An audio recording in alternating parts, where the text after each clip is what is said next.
दोस्तों, आज की गौतम बुद्ध कहानी के माध्यम से हम आपको बताएंगे कि बुद्ध के नज़रिए से हमारे जीवन का मूल्य क्या है। हम में से बहुत से लोग अपनी ज़िंदगी की कीमत नहीं समझते और ऐसी चीज़ों में अपनी ज़िंदगी बर्बाद कर देते हैं जिससे हमें ही नुकसान होता है। कुछ लोग शराब के पीछे, कुछ लड़कियों के पीछे और कुछ पैसों के पीछे अपना पूरा जीवन बर्बाद कर देते हैं। आज की बुद्ध कथा के माध्यम से आपको पता चलेगा कि हमारा जीवन कितना अनमोल है और हमें अपना यह अनमोल जीवन कैसे जीना चाहिए। एक समय की बात है, गौतम बुद्ध अपने शिष्यों को जीवन से जुड़ी अच्छी और बुरी बातों का ज्ञान दे रहे थे। सभी शिष्य बड़े ध्यान से उनकी बात सुन रहे थे। उन सभी में एक शिष्य ऐसा भी था जिसे प्रश्न पूछने की आदत थी। वह उठकर गौतम बुद्ध के पास गया और उनसे बोला, आप हमें जीवन के बारे में जो कुछ भी सिखा रहे हैं उसका क्या फ़ायदा, क्योंकि हम में से कई बच्चे तो ये भी नहीं जानते कि हमारे जीवन का मूल्य क्या है और ये जीवन कितना कीमती है हमारे लिए है। पहले कृपया हमें बताएं कि इस जीवन का मूल्य क्या है। बुद्ध ने अपने शिष्य की बात सुनकर अपने कमरे में जाकर पत्थर का एक चमकता हुआ टुकड़ा ले आया। मैं तुम्हें इस जीवन का मूल्य तब बताऊंगा जब तुम्हें इस पत्थर का सही मूल्य पता चलेगा, उन्होंने कहा और टुकड़ा अपने शिष्य को दे दिया। आप भी इस पत्थर के टुकड़े को किसी को नहीं बेचें। शिष्य गौतम बुद्ध की बात मानकर बाजार की ओर चले गए। उसने पहले बाजार में एक फल विक्रेता को देखा और उसे एक पत्थर दिखाकर पूछा, इस पत्थर के बदले तुम मुझे कितने फल दे सकते हो? फल विक्रेता ने कहा, यह पत्थर कोई खास नहीं है, लेकिन फिर भी मैं तुम्हें इसके बदले में 10 केले दे सकता हूं। वह शिष्य उस पत्थर को लेकर आगे बढ़ गया।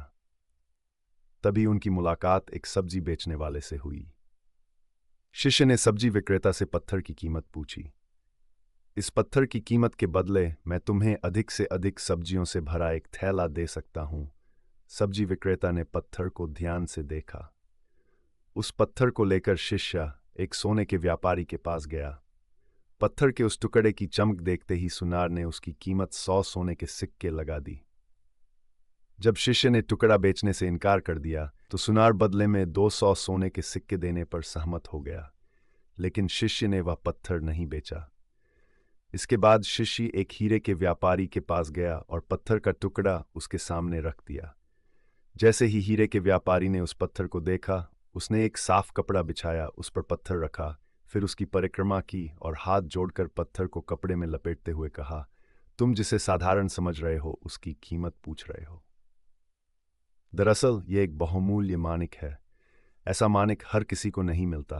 अगर मैं अपना सब कुछ बेच भी दूं तो भी मैं उसकी कीमत नहीं चुका सकता। उस व्यापारी की बातें सुनकर शिष्य आश्चर्यचकित रह गया। वह भागता हुआ सीधा बुद्ध के पास आया और बाजार में जो कुछ भी हुआ उसे बताया।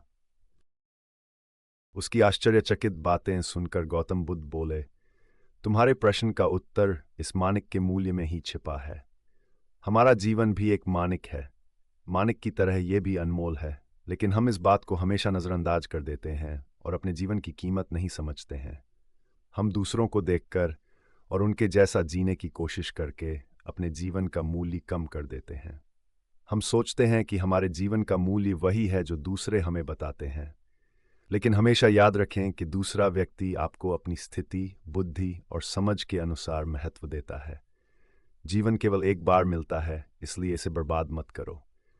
अपने जीवन को उतना ही मूल्यवान समझें जितना आप अपने बैंक में मौजूद पैसों को मानते हैं। आज के समय में लोग प्यार, पैसा और दिखावा जैसी चीज़ों को अपनी जान से भी ज़्यादा कीमती मानते हैं। लोग प्यार की वजह से आत्महत्या कर लेते हैं।